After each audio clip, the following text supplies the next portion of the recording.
as a mentor Yeah, in instilling in Juan a very deep sense of justice yeah, and of being educated, yeah, knowledgeable, and yeah. standing firm and being committed. Yes, but also being humble Mm-hmm.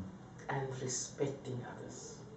And you know, I mean, he was a true socialist, I would say, because he, um, he, the way that he went to work, the way that he wore his clothes was like boots and his socks up to here, and his winter or summer he had his short pants with his shirt and neatly dressed. I think of the picture of Bruce Springsteen, a working class hero. You know, yeah. So yeah, that he was for me a working class hero. Very intelligent, very clever, but you know could converse from from the poorest to the richest, to the most educated. Yeah. And they named the street after you?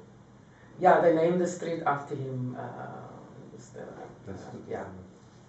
Now tell me about your identity as an individual, and I want to specifically ask you about your perception of freedom during apartheid, and if that is still the same or if it has changed in any way. Yes, a very important question, because during apartheid one had the romanticized view of freedom, and that one day we will all be free and everybody will be seen to, and we will all going to work hard, and we will all have this noble values, we'll look after the poor, and that kind of thing. Obviously, that was a very innocent way of looking at, obtaining freedom. And what happened? The reality came, 1994, the reality came.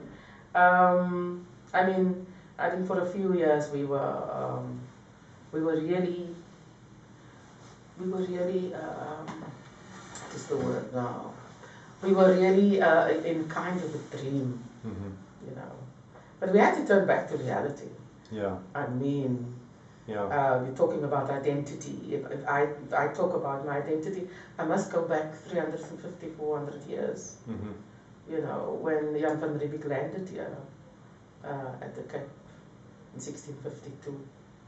And because even though my history goes beyond that, because a big part of me is indigenous, is Khoi.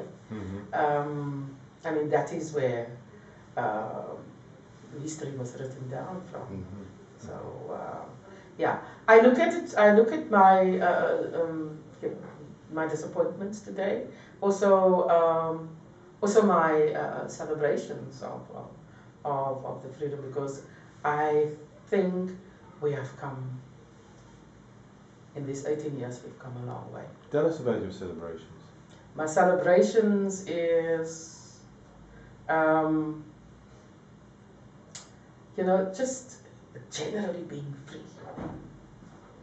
Not to fear anyone. Although I must tell you that at some times there was I don't know if it stopped already, but walking past a white man evokes fear in me.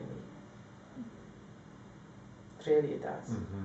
And especially an Afrikaner or an Afrikaans speaking white man. But I think it's traumatic experience, from childhood.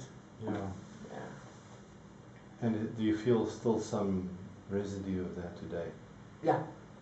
Oh, if I read in newspapers, and especially Afrikaans newspapers, Afrikaans, the language that I love. There's and you must read comments.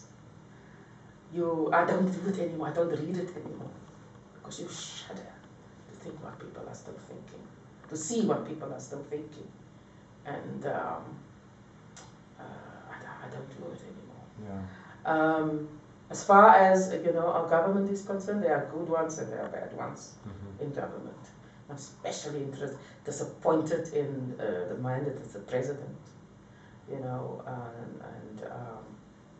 yeah, I'm disappointed in those who make themselves guilty of corruption and greed.